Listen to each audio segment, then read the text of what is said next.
I worked as a security guard in a shopping mall that was shutting down for good. Once bustling with crowds and brightly lit stores, it now resembled an empty shell. Only a handful of shops remained open, with plans to vacate soon. Despite having multiple entrances and exits, only two were operational, the north and south gates. I stationed myself at the north gate, while my colleague Henry manned the south gate. This arrangement positioned one of us at each end of the mall. I couldn't bring myself to call this place a shopping mall anymore, despite old habits.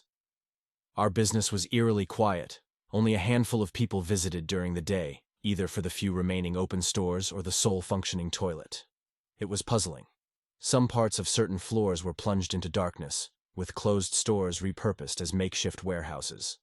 The lower levels were particularly desolate, so much so that venturing down there in the evenings filled us with apprehension.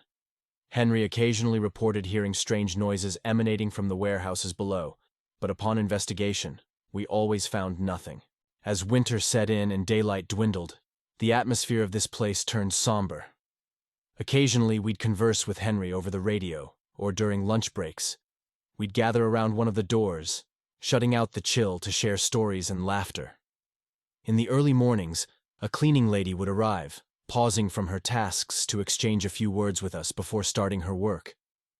It was another winter evening, nearing 9 o'clock. Typically, there wouldn't be many visitors at this hour, but then, a sharply dressed woman appeared. With the shopping mall on the verge of closing, several stores had already shuttered for the day. I approached her, informing her of the imminent closure and offering assistance if she was seeking a particular store. Casting a sidelong glance, she replied, "I came for the wedding," before striding inside. Her eyes held a vacant expression, almost as if she were elsewhere. Startled by her response, I hesitated to inquire further, reminded by our professional demeanor. After all, she was a customer. As the clock struck 10 p.m., it was time to close the shopping mall doors, yet the well-dressed woman had not emerged. Puzzled, I radioed Henry to inquire, but he was unaware of her whereabouts. With the doors sealed shut and Henry already gone, I was left alone in the deserted mall. Just as I prepared to leave, a piercing scream shattered the silence. My heart raced as the sound echoed through the empty corridors, seemingly originating from downstairs. Without hesitation, I descended the stairs, my senses on high alert. There, at the entrance of a dimly lit corridor reserved for staff, lay a woman.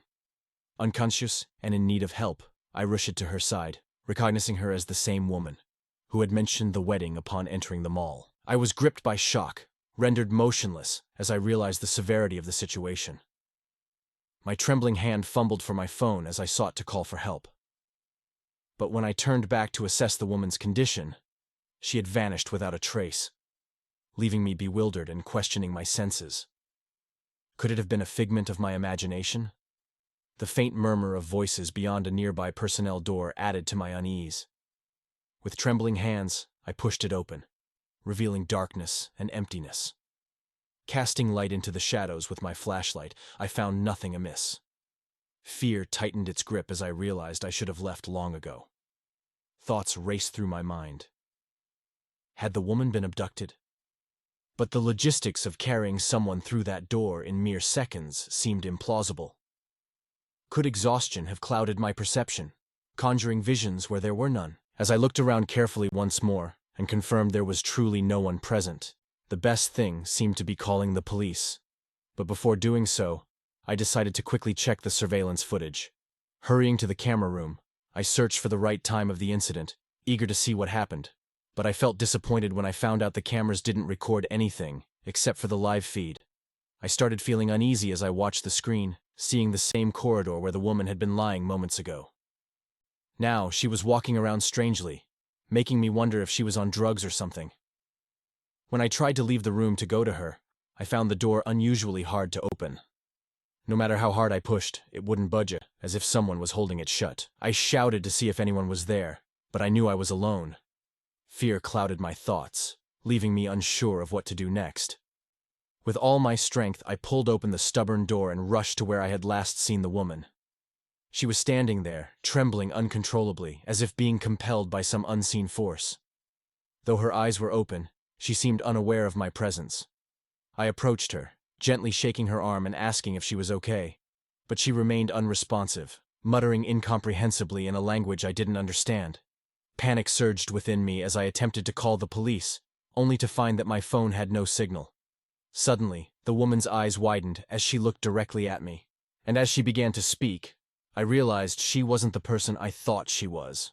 As she began to regain consciousness, she looked at me with an odd expression and said, "Please, get me out of here and call this number." She appeared exhausted. I hurriedly noted down the number on my phone, only to realize it had no signal here. Reluctant to leave her alone, I suggested we go upstairs together, but she insisted, with what little strength she had left, that I call the number immediately. Hastily, I dialed the number she had given me. A man answered, and I quickly explained the situation. A woman in a semi-conscious state urgently needed assistance at the shopping mall. The man on the phone remained calm. He assured me, "I'll be there in just 10 minutes. I'll call you when I arrive." Returning to the woman, I noticed writings on the walls in a language I couldn't understand. It puzzled me how they appeared so quickly. I felt like I was in a horror movie. The woman, still weak, followed me upstairs to a room where she could rest. Shortly after, the man called to say he had arrived. I let him in and watched in amazement as he drew symbols and murmured prayers that I couldn't comprehend. To my surprise, the woman's condition improved. Though I considered calling an ambulance, they assured me it wasn't necessary.